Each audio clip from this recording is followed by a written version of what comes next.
good afternoon, and thank you for joining our webinar today. And we're going to talk about a really important topic, especially as April 15th rolls around, and that is money.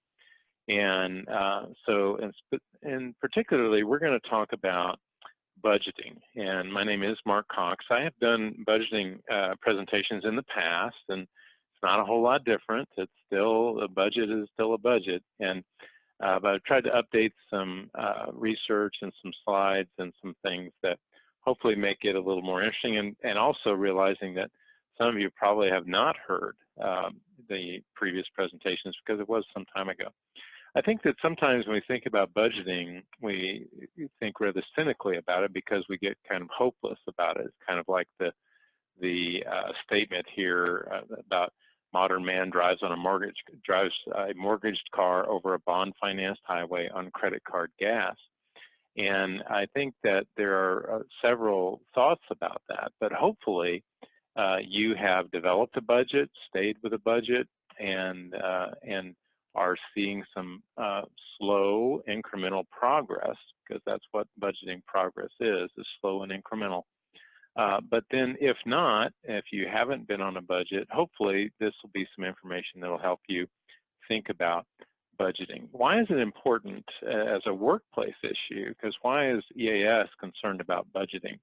Well, you see the research here that is about 10 years ago, but it's very interesting that we see what negative financial consequences or behaviors can lead to in the workplace. And it doesn't mean that all of these things happen, but these certainly can be things that do affect employees and the general public at large, of course.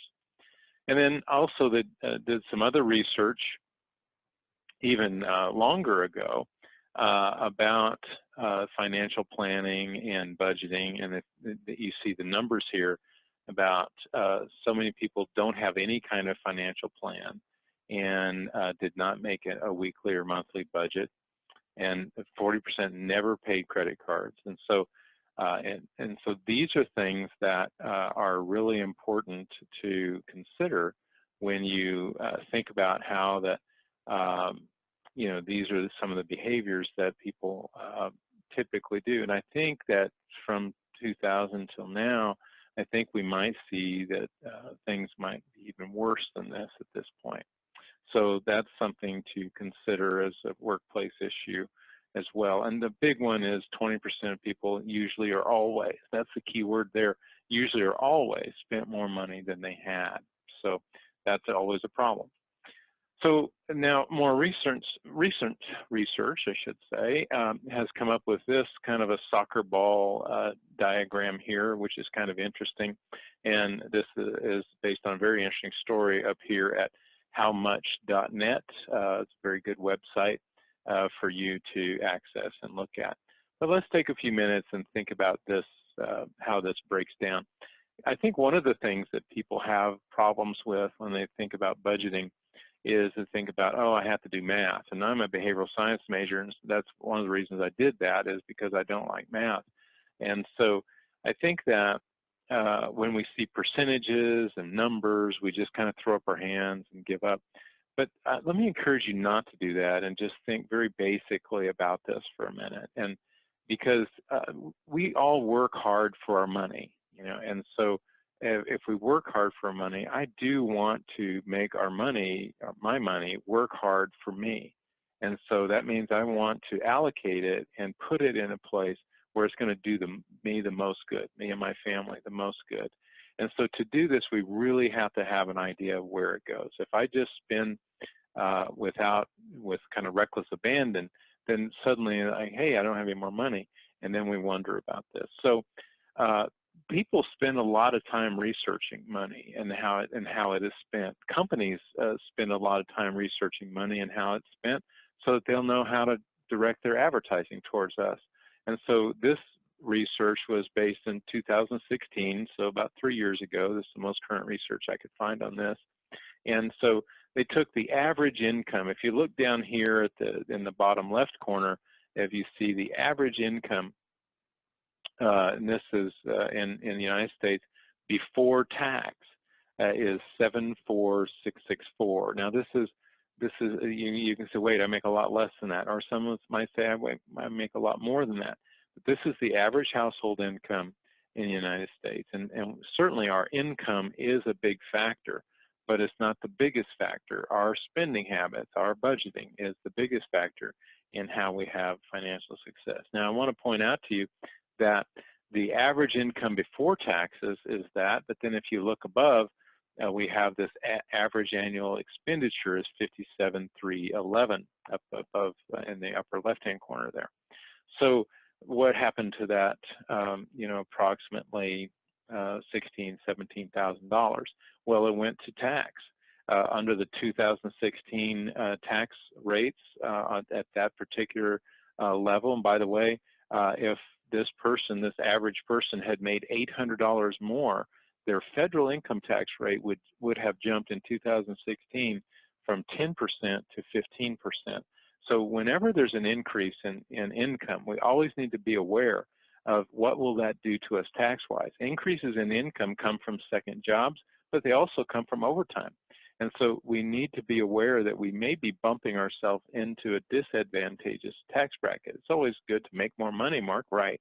That is good. But if we get to the point where our tax bracket, we're just barely into the next tax bracket, we're not making enough money to merit that bump.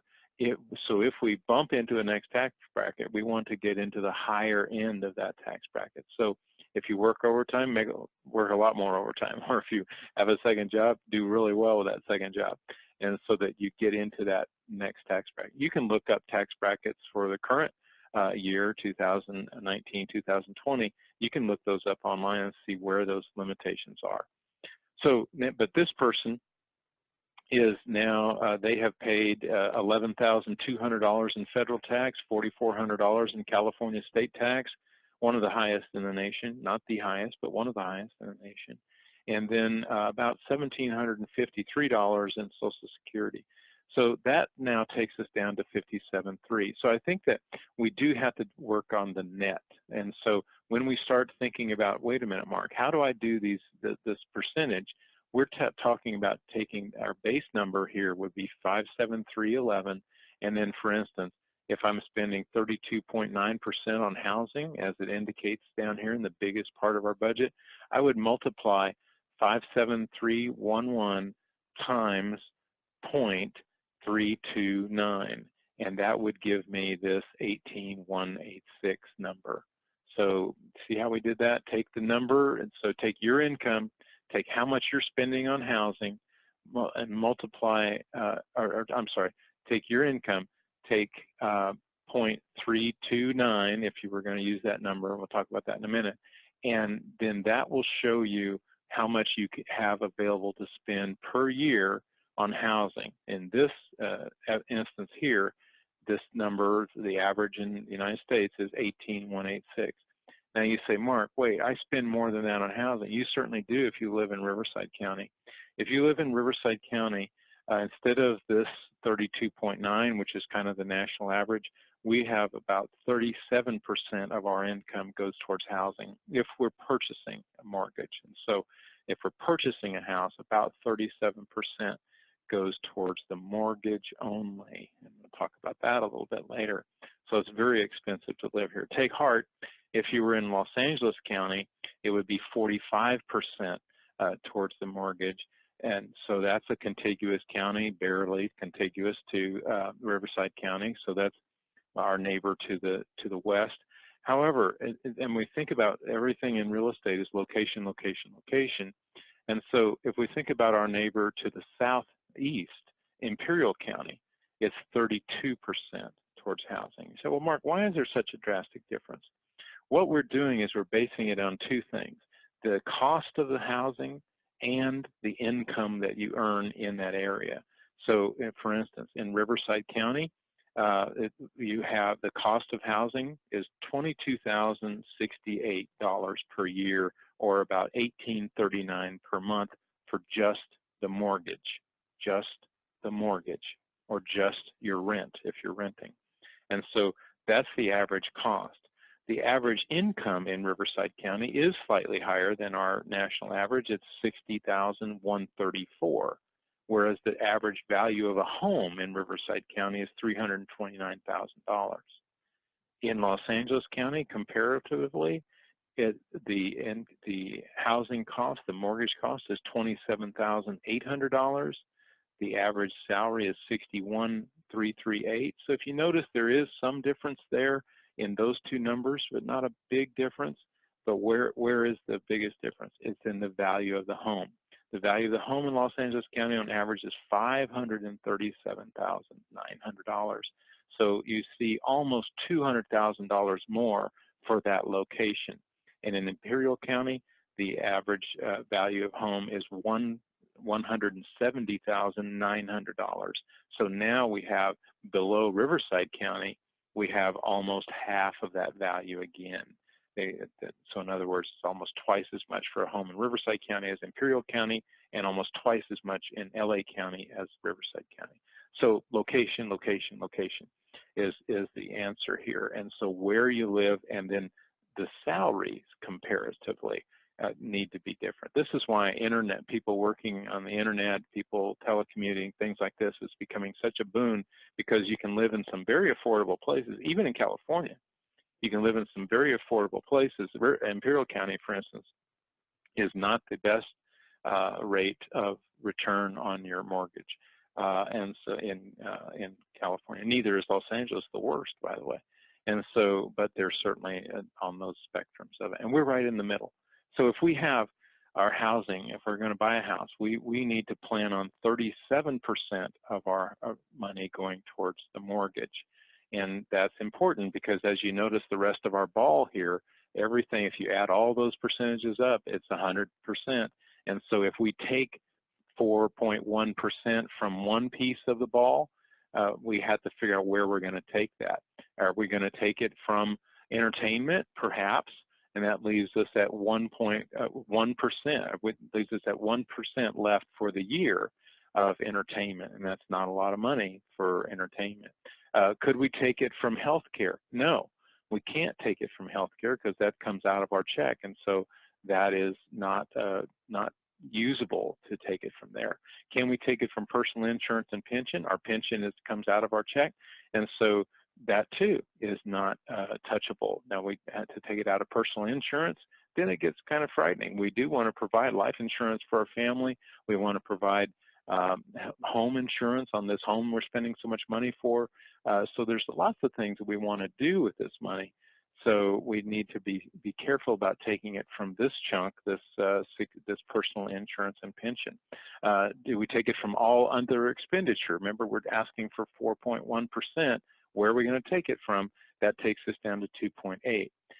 Or do we take it from transportation, which is the next biggest chunk is our cars, our insurance, our maintenance on our vehicles, fuel for our vehicles, things like that. Do we take it from our charitable giving? That would take up all of our charitable giving. Do we take it from apparel and services? There's not enough there.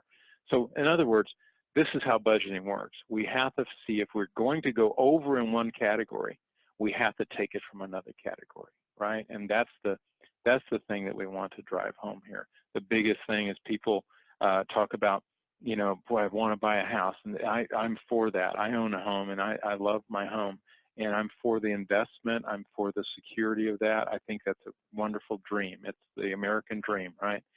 Not everybody can afford that. And you say, but Mark, you know, rent is also high. Yeah, on the average, rent is about 10% higher than the mortgage. And so, but you don't have the other costs associated with homes when you purchase a home as well, which more than makes up for that 10%, as we'll see in a moment.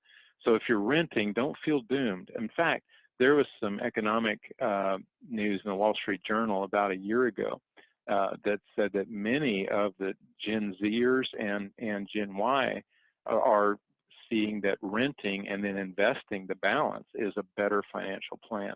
And so real estate people don't like to hear that, but that might be in some people's case the best plan, but it just depends on your own situation. But if we're going to buy a house, it's going to be costly. That's the thing we have to keep in mind. Even owning a house is costly, and as we'll see in just a second. Let's talk about how we spend money on non-necessities. I think this is an important part of this discussion too, because this kind of breaks it all down. This is a very good article here. If you look at the bottom here from Go Banking Rates, very good article on our spending. And this, I just pulled this one chart, and you can see things that we don't even think about that we spend a significant amount of money on per year on these things. Now, when I look at this, I think, boy, that $354 on events, I can go through that in a weekend on events. But you know, there are other areas that I never use, and so everybody has a balance. But this shows where these quote-unquote non-necessities. You might say, Mark, if I don't have my coffee, you're ridiculous. That is a necessity. Okay, but that's how much money is going out annually for coffee in this one survey. Okay, so that's something to consider about when we say, oh, I just don't have enough money. Well, we need to monitor where our money goes, and so this is something that we can certainly take a look at and consider. Also, we want to look at the percentage of budgeting, because you notice that I keep saying when we're talking about mortgage, I keep saying the actual mortgage. So of that amount that we had for our mortgage, that 32.9 in our little soccer ball back over there, of that 32.9, that amount of, I think, was around, say, 20 or 18,000, something like that per year. 58% of that goes to the actual housing, the actual mortgage. 21% now, in breaking it down to other, but 21%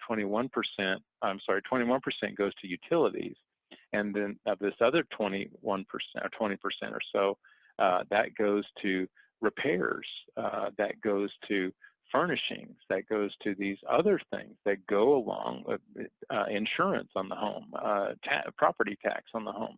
That goes to these other things that go along with home ownership. So depending on back to the rental thing, depending on your rental agreement, some of this might be covered in there and you don't have that expense. And so it makes up for that about 10% increase in rent over a mortgage. And you see in the bigger circle over here to the right, you can see how these percentages break down. And you see that this is very similar to our soccer ball, but then this breaks down the percentage. So food, 57% to groceries, 43% to eating out. And so it breaks down. So this amount for food, this 12.5, you're going to see about half go towards dining in and half goes towards eating out. And, they say, there's lots of controversy about that. Do we ever eat out? Should we eat out? And there's plenty of times we just say, oh, I just want to grab something to eat. Well, that's fine, but somebody's going to make some profit off of that. And that's how, that's why we see so many restaurants. That's why we see the food industry is huge in terms of an economic provider. And so, but we're going to save money by dining in, of course. Transportation, this is a big one. Remember, that was the second biggest piece of the soccer ball. And so with transportation, 42% of it goes to the vehicle, and 37% of it is other maintenance on the vehicle, other thing, insurance on the vehicle, things like this, and 21% goes to fuel and oil for the vehicle. So when we have those figures, it's not just that figure by itself. It's a lot of other things that go with that. Healthcare, with 69% of that goes to the actual insurance, and then there's co-pays and other things we do. Maybe we put gym memberships and health things we do under that. So there's a lot of things that go along with that. Consolidated Credit is a good resource. If you're in credit problem, this is their kind of things that they're tips that we make. Certainly getting out of debt is a very good idea. The average American has $5,100 in credit in consumer debt. So that's not mortgage, that's in consumer debt. So it's it's basically credit card items. That doesn't include car payment, which I consider to be consumer debt, but that particular statistic does not. It would be much higher if it were that. And so so I think that we want to consider, getting out of debt is a very good thing to do in helping with our budget. So show me the money. How do we, if we just have more money, if I just had more money, that would solve my budgeting problems. research shows that that's not necessarily true. There's an old adage, it doesn't matter if a man makes, how much money a man makes or a woman makes in their career. It's how they spend their money that says how they're going to have their money in their retirement years. And so that's important to consider. It's not about more money. It's about, that helps, but not if we don't have a handle on our money. And that's where budgeting comes in, because it summarizes our income spending. It creates a guideline. People always say, and I've worked with a lot of couples over the years with their money, and people always say, but I want to spend on this. And I say, fine, put it in the budget. Assign it some money in the budget, assign it a percentage, and say, that's the percentage we're going to spend on whatever it is, entertainment. Fine, do that. But don't go over that percentage, because if you do, you're going to have to rob from some other percentage, and everything has to come to 100%. Budgeting doesn't mean that deprivation. Doesn't mean you just have to cut out things. I love to cycle, for instance. Cycling is not cheap, and so I go to events and things, and there's a cost, and so we build that into our budget. And so other things are not in our budget, so we choose not to do that so that I can do this. And so and we enjoy that. That's what we enjoy. So that's the thing that we want to consider there. It's not about deprivation. It's about just allotting where we put our money.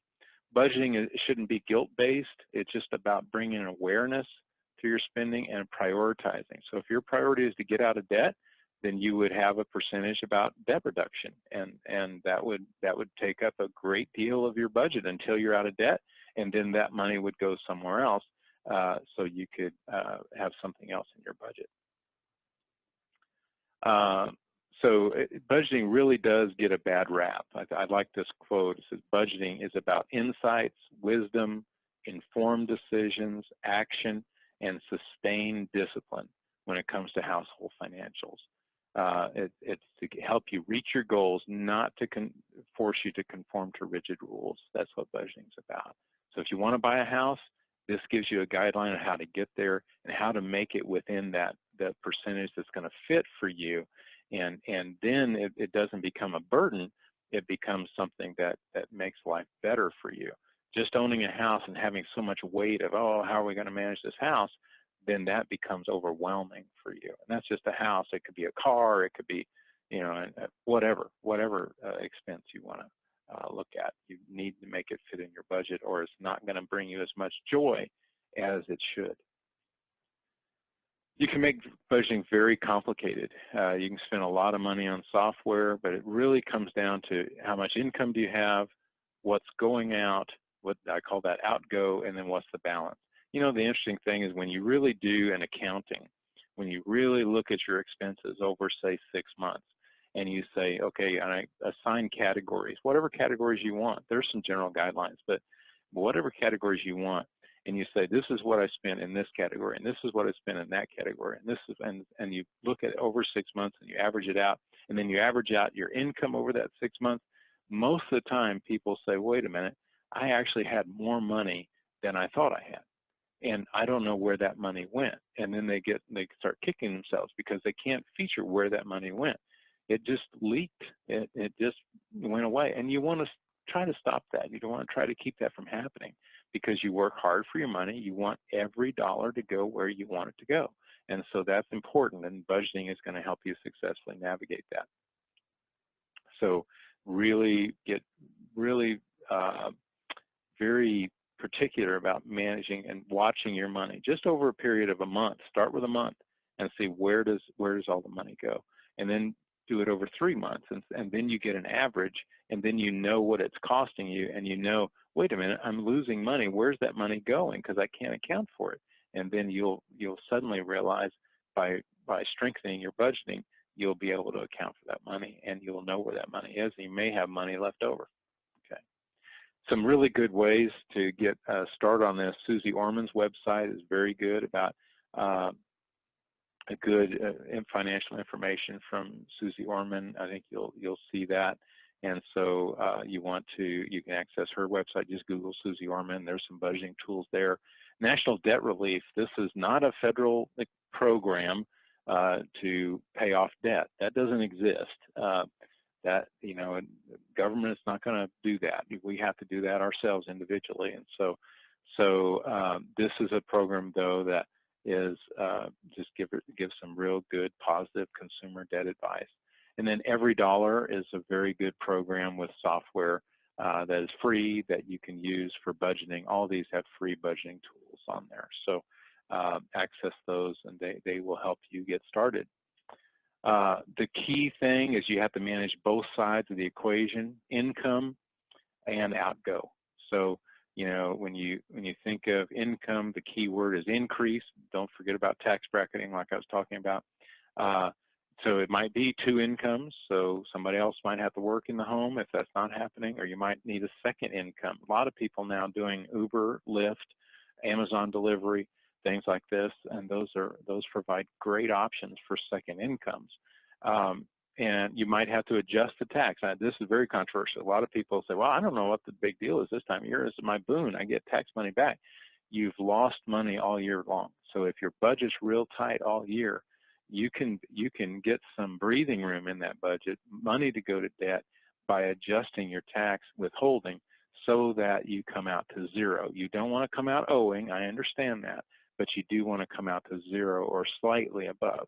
Some people get lots of money back and they see it as a boon, but all year long you've been really struggling and scraping. You get a lot of benefit on a regular basis if you adjust your tax. Talk to a tax professional about doing that. I tell my guy, I want to end at zero every year. Thank you very much. And so that's what we shoot for.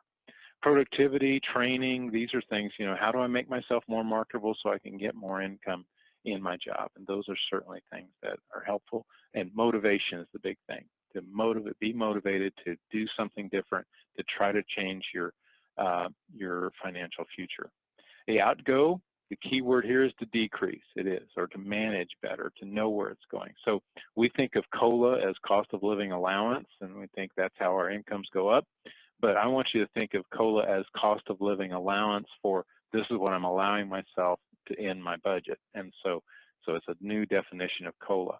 It's kind of tighten up. So it is, I need to tighten up. I need to see where this money is leaking so I can stop the leak.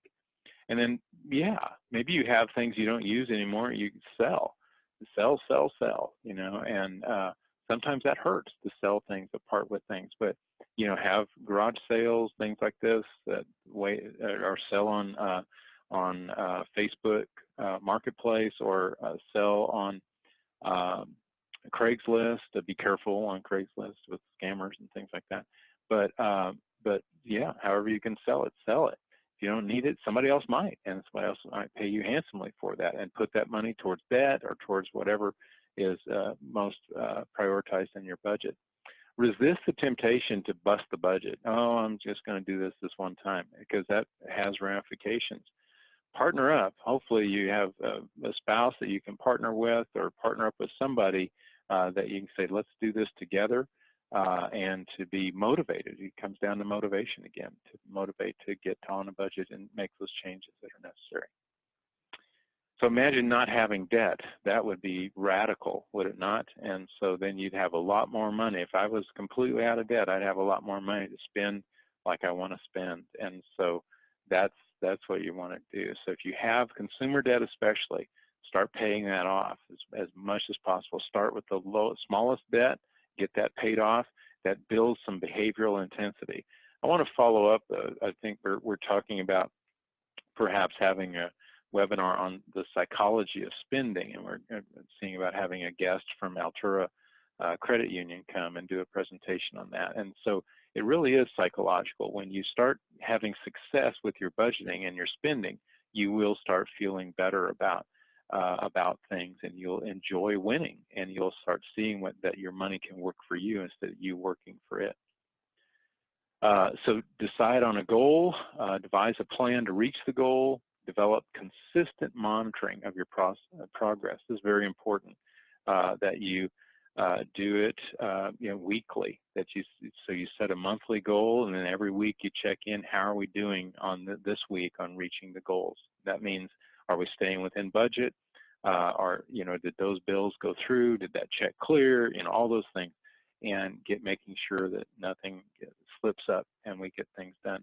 and then delight in victories. So, you know, doesn't mean go out and break the bank, go off budget, but it means, you know, celebrate the victories and do something special that says, hey, we got that bill paid off, and that's a great thing.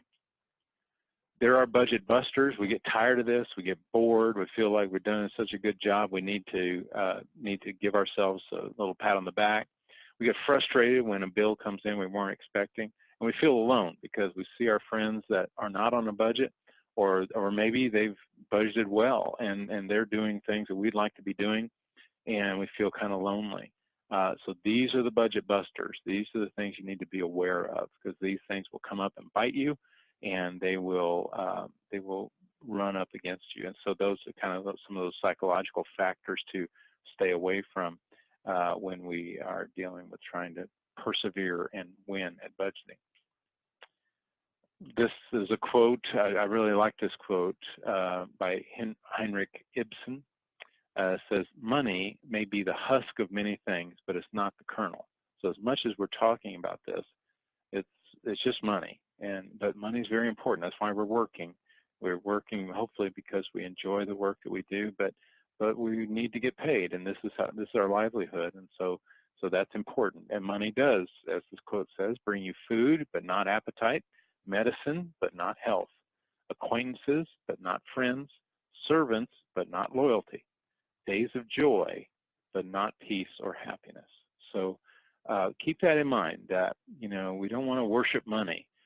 We want to live life, but part of that is decreasing the stress is if we manage this money and make it something that works for us, not us for it. If you need help, we'd be glad to talk with you and to try to help. I'm not a financial manager. I don't do financial planning. I just do behavioral budgeting with people that need help. And so we talk about things like this. We talk about, you know, setting whatever they want to set up, and then we, you know, say, okay, these are the behaviors you have to follow to do that. And so it's not about, you know, hey, invest over here or do this. I don't do that. Okay, so and so just if you want to contact about any questions you might have or anything like that, this is our these are our office addresses, and any other, of course, services that we can provide for you at EAS, be sure and call us, okay? So thank you for your attention today. We are pre-recorded. I should have mentioned that. We are pre-recorded today, so that's why there was not a live chat or anything. So when you hear this, hopefully, if you have any questions, feel free to email me. My email is mrcox@rivco.org, mrcox@rivco.org, and or if you contact our website, they'll forward it on to me. Okay? All right. Well, thank you for your participation today.